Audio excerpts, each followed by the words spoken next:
बजरंग कैसे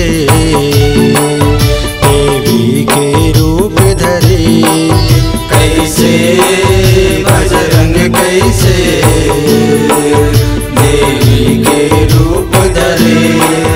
आहु लंकापुरी माँ अहिरावन हा, अहिरावन हा, अहिरावन हा। राम लखन लहरे देवी के रूप धरे। कैसे बजरंग कैसे देवी के रूप धरे। कैसे बजरंग कैसे देवी के रूप धरे।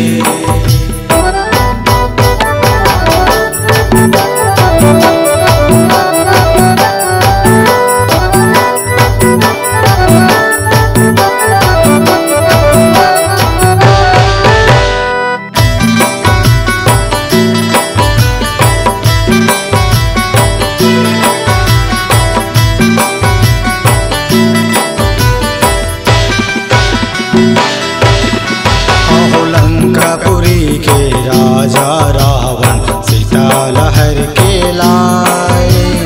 बिंद्रा भालू के सेना सजा के रामचंद्र लाए।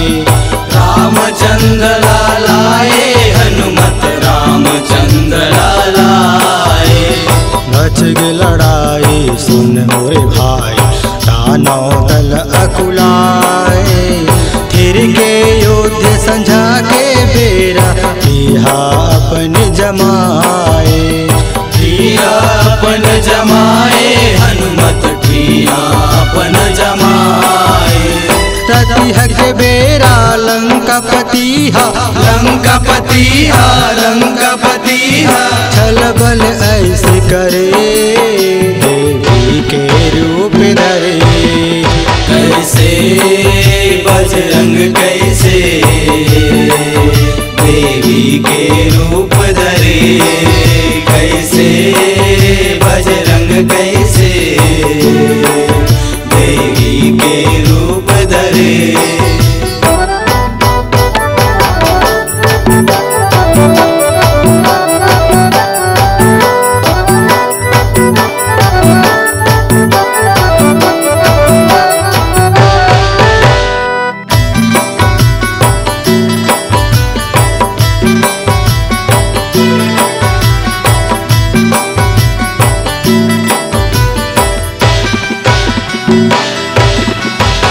पातालपुरी के अहिरावन ला रावण हाँ समझाए।